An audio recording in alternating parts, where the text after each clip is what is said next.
According to one source, 75% of men ejaculate within 2 minutes of penetration. At the request of one of our patrons, we went into the research literature to see if this time period could be extended. Not surprisingly, 88% of men have some concern over ejaculating too quickly, and almost all men, 99% in one study, use some kind of strategy to delay ejaculation. The Marriage Podcast for Smart People is designed to help busy couples like yourselves move away from conflict and unhappiness to build a marriage you'll love today and treasure for a lifetime. This podcast is made possible by listeners like you. Learn how you can help save marriages, prevent divorces, and keep families intact by going to oyf.support. Once again, that website is oyf.support. And now, here are your hosts, Caleb and Valinda Simone Gandel from Only You Forever. Welcome to the Marriage Podcast for Smart People. If you want to build a thriving, extra passionate marriage this week, we've got the research, the truth, and the answers you're looking for. We have a pretty interesting episode for you this week. This is episode number 205, and today we're going to be talking about ejaculatory control. Hey there, before we get started, if you missed last week's episode, we discussed how to break out of the same old arguments. If you're stuck in a cycle, that's worth going back and checking out. Also, make sure you hit the subscribe button so you don't miss any upcoming shows from us. If you're struggling with your marriage, we offer sound, research-based advice, and most of all, we offer hope. Yes, I'm hoping to recover from my cold soon. Yes. So please bear with me if I'm a little nasally this week. Yeah. All right, let's get into this. Okay. Shall we? Yep. So a quick primer on ejaculatory control. In case you're wondering, ejaculatory control is the ability to control when you orgasm for men. There's also the term ejaculatory latency, which is the time between penetration and ejaculation. But perhaps the best known term is premature ejaculation. It's not always a clearly defined term, but it indicates that the ejaculation is either happening too soon or sooner than you want it to, or in a way that affects the quality of sex for you and your wife. Now, as I mentioned in the intro, 88% of men report some concern over ejaculating too quickly. So we want to talk about some strategies to use in this regard. Okay. What strategies can we use? All right. Actually, we have a nice little list here, but let me say a couple things before we jump in. Okay. First of all, it can be a bit of a complex issue. So maybe think of today's episode as a primer and know that sex therapy really is a specialty in the counseling field. Remember, we're really working on ejaculatory control today and not so much on the premature ejaculation itself. So there are books and there are resources and therapists who can really dig into that issue with you. We're more aiming at husbands who are doing okay during sex, but feel that they could improve the sexual satisfaction in their marriage if they had more ejaculatory control, which is usually about extending ejaculatory latency, the time between penetration and ejaculation. And then I would just also, if you're listening today, stay with me to the end because we're going to go a couple layers deeper on everything right at the end. And we want to be sure to have a chance to have you hear that as well. And thirdly, while some of these strategies can seem pretty simple, again, just a reminder, it can be a complex issue. So try them. If you don't see any changes or improvement and you really need to, then just go to the next level, which is, okay, let's get a book on this, or let's go talk to a sex therapist or something like that. Okay, so some strategies. First of all, more sex. A researcher team in 1984 found that there is a link between long periods of abstinence from sex and a lower ejaculatory latency. Longer periods without sex caused men to ejaculate at lower levels of arousal. So more regular sex can help with the ability to control or delay ejaculation. Now, again, like I said, it gets complex here even right in this because if you haven't been having great sex due to this issue, your wife probably doesn't want more of that same quality of sex. Right? So while we titled this A Husband's Guide to Ejaculatory Control, this is where it becomes apparent that a problem like this is best faced as a couple, just to talk through what's going on to find a way forward. And, that can be hard to do sometimes if you guys haven't found the language for this before or it just feels awkward or whatever. Or it's always awkward to come out and admit, I have a problem here. Yeah. Yeah. And so this is where I'd really challenge you to think about facing this together, not as a problem that one of you has or the other person has. So it'd be easy enough for a man to blame it on his wife and say, well, you don't want to have sex enough, and her to blame it on him because, you always go too fast. Yeah. Right. So it's not like one person's the problem or the other, but you both are facing the problem together. Precisely. Okay. Secondly, there is medication. Another strategy is that there is medication for ejaculatory control. Various medications exist to enhance ejaculatory control, such as the pill, I don't know if I'll say this right, but I think it's vardenafil, and the spray PSD 502, which does not sound sexy at all. The slightest. But both of them have research demonstrating that they can increase ejaculatory latency and overall sexual satisfaction. We noted that in a couple of studies that were done in 2009. Now, use of these medications can also increase confidence and reduce anxiety about performance, which is often just as an important part of this kind of whole recipe of doing better here. Mm-hmm. Apparently, they do sometimes come with some minor side effects, such as headaches or indigestion. Okay. Never heard of those before. That's interesting. Yeah. Makes me kind of wonder every time I meet a guy with a headache now. Caleb, you Just can't kidding. say stuff like that. I just did, though. Okay. You shouldn't. Now, like all guys who listen to my podcast will never complain about headaches. Yes. I've just made the world a less whiny place, so we're helping. How about a man cold? Talk about man colds anywhere? That's a very real phenomenon. Okay, the next one is a little bit more on the humorous end of the spectrum, or maybe disturbing. It's hard to tell which sometimes, but it's the idea of using distracting thoughts during sex to help with this. Mm-hmm. So a researcher in 1997 studied ways that men try to delay ejaculation during sex. 74% of the men in the study utilized distracting thoughts to delay ejaculation. 65% of these were sex-neutral thoughts about things unrelated to sex, such as work. One participant reported singing the national anthem in his head as a strategy. Huh. I think that'd go better with the American national anthem, like in the rocket's red glare. And the bombs blowing. Yeah.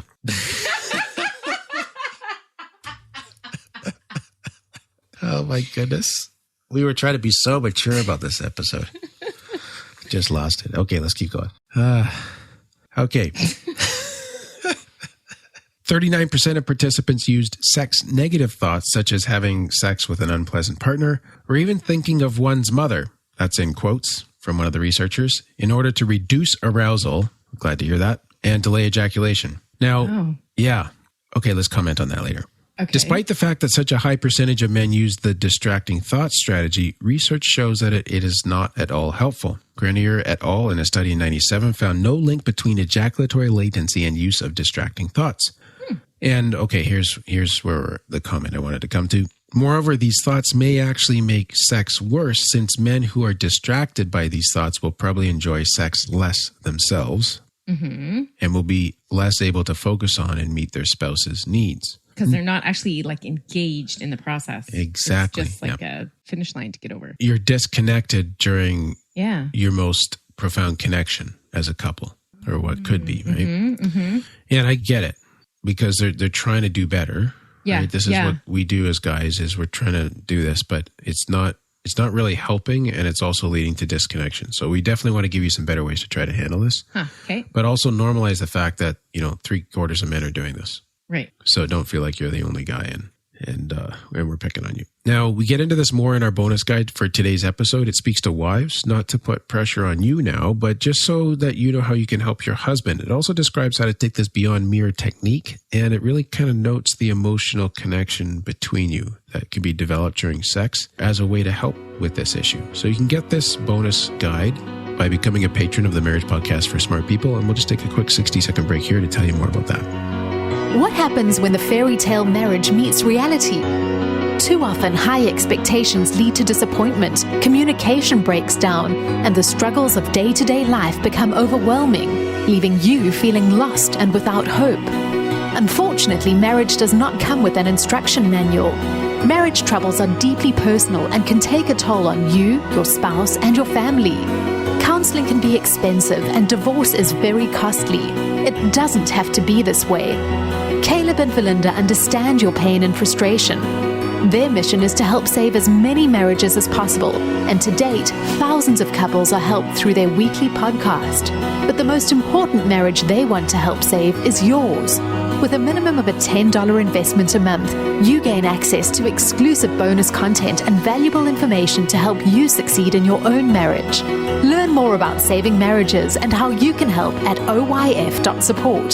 That's oyf.support. You're listening to the Marriage Podcast for Smart People. Before the break, we were talking about distracting thoughts. Now, and how they don't really work. They don't work that well, yeah. Now, there are also some actions that people take to delay ejaculation. You may be wondering about technique. A lot of men apparently as well will use some form of physical strategy to delay ejaculation, and these strategies vary greatly, including sex techniques such as trying different positions, or withdrawing or pausing for a few moments, or changing the speed and intensity of their thrusting. Some men reported doing exercises to relax their pelvic muscles before sex. 53% of the samples reported that, or drinking alcohol before sex. That was 62% of the sample. And this is like for the purpose of helping with ejaculatory control. 10% of the sample had tried having a cold shower right before sex, and 4% had tried applying ice directly to their penis.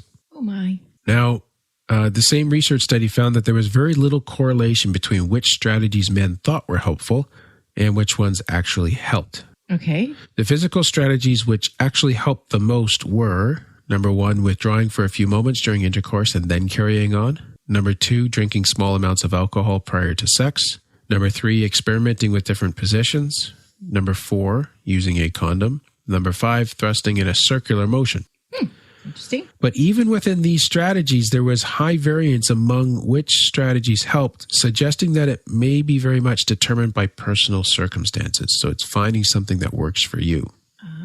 Yeah. The overall effect sizes, as they call it, for these physical factors was also much smaller than for the mental factors, suggesting that dealing with performance or pressure anxiety is the most important part. In other words, the degrees to which the physical strategies helped is not as high as the degrees to which the mental strategies help. Oh, okay. That's so that interesting. it's probably more of a brain game, Yeah. even than what you actually do with your penis game. You know what I mean? Okay. Your brain is your biggest sex organ, they say. Yeah. Now, so let's talk about anxiety and preoccupation during sex, because this is the brain side now. All right. So researchers in 2005 studied the thoughts that men who are concerned about ejaculatory control had during sex. Men who struggled with this were often very preoccupied with anxiety about trying to delay the orgasm, or performance anxieties about ejaculating too soon. Okay. So that would be very distracted, very disengaged. Yeah. And this is the amazing part here. They noted that conversely, men who reported good ejaculatory control mostly had thoughts relating to their own arousal and to meeting their wife's need during sex. So the more a man is focused on delaying the orgasm and worrying about his performance, the harder it will be to control, while on the other hand, focusing on your spouse makes things more enjoyable for both of you. So we're actually trying to, like as men, we default to trying to control this thing by leaning out. Mm-hmm. But this is actually saying leaning in, like emotionally, mentally, relationally, is more effective. Okay, but is this the chicken and the egg thing? Does one cause the other? Yeah. Okay, well, let me pull this all together and see if that answers your question. Okay. I do think strategy has a place in this, but it's not the bottom line answer for solving the problem, because for some people, the strategies did help a little bit, some of the physical strategies, right? Right. Or the distracting thoughts. Yeah. Okay. So, for example, if you're only having sex once a month and you're middle-aged or younger and you're in good health, it's probably going to go fast when you do have sex, right? Okay. But sometimes it can be helpful to take a step back from the problem like this and ask yourself, is this really the problem, the speed at which one is ejaculating, or is it a symptom of the problem? So if you've been spending a lot of your energy focusing on technique rather than focusing on really connecting at a deep emotional, spiritual, and physical level, then you're probably not really engaged during sex. Which may be the problem behind the problem, because then all you really have between you is a way for a husband to ejaculate. It's kind of focused on that. What if you kind of slow this whole thing down? You literally turn the lights on but low. You open your eyes. You extend foreplay, not just as technique, but for the purpose of taking time to explore, caress, to find out what you both like and don't like, to connect, to show affection, and so on. So you're now leaning into the experience, and we're slowing the whole thing down. Then when you do copulate as a couple, instead of focusing on not ejaculating, what if you focus on what brings your wife pleasure and you explore that? So that's almost a distraction, but it's a distraction into the experience. Yeah, I would call it giving attention. Attention, yeah. To something else. Okay, rather than putting your attention elsewhere to try and rather than slow like things don't down. blow, right? Yeah. You're actually kind of moving towards your wife. Okay. And you're focusing on what makes this particular sexual encounter with her more meaningful, more deeply connected. And so again, I'm back to leaning in instead of leaning out mentally, looking past your own experience for the moment and focusing on hers. Okay, that sounds Nice. Yeah. Well, for the wife. But you know what? That sounds so like self-sacrificial or, but then it's all about her. But in doing so, then it is about both of you. And then it's about you too. Yeah. Is that right? I mean, doesn't marriage work better this way? Yeah. Big picture marriage. Yeah. Right. So shouldn't we expect that to be the same in sex? Yeah. Okay. And so I think this is where the Bible maybe gives us a really good clue too, because, when I used to read the scriptures and it referred to people having sex, it would use the word knowledge. And it was, he knew his way. Actually, it still says it when I read it, but I used to think that was it just being discreet. Yeah. And it was actually really handy when you're raising kids because they don't really know what you're talking about when they're toddlers and so on. So you can, that's great. But I actually wonder if that word knowledge is the foundation for like good sex therapy, because the Bible's not actually trying to be obscure primarily, but it's offering us a huge clue that what really matters in sex is not all the technique and strategy, but rather really allowing yourself to be known and to really know your wife, as in intimacy. Okay. And so when you're thinking about this problem, I think this is, this really is like a counterintuitive answer, but I would encourage you to set this as the primary goal, knowing each other better, leaning into sex, even through exploring this problem and knowing each other physically, what works, what doesn't work for you, knowing each other emotionally. How is that bond between you as you come to when you're having sex, knowing each other spiritually, fostering that sense of one body, one flesh as you make love. And moving towards that, and see how that helps your ejaculatory control versus all the other things that you might try. And that's like a distraction from the ejaculatory control. Yeah. But distraction in the right direction. Yeah. That's good. So try that out and I almost said let us know how it goes, but you don't need to. But no, but like reach out if you need more help. You reach out if you need more help. I just don't want to sound like we're weirdos soliciting advice from people's beds, but we're happy to help you if we can. So if you need more information or help, or even if it's just helpful, you can say it was helpful. That's good. So thank you to Sherry and Linda, who became patrons between this recording and our previous one. We sure appreciate all of you guys who help us have this impact on other marriages. It's a real privilege. Yeah. Next week. We're talking about rules for fair fighting. Our top 10 rules.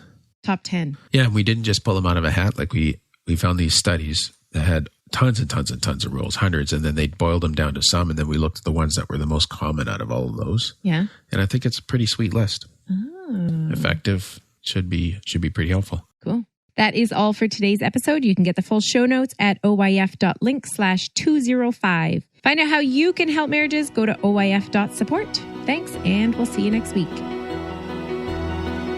The Marriage Podcast for Smart People is totally funded by listeners who support Caleb and Valinda in their mission to save marriages. If you would like to be part of this worthy cause, open your web browser to oyf.support. A minimum investment of $10 per month will help restore hope to married couples. Plus, as a patron, you'll gain access to exclusive bonus content and valuable information to help you succeed in your own marriage. Go to the website oyf.support now for more information. Thanks for listening to the Marriage Podcast for Smart People from Only You Forever.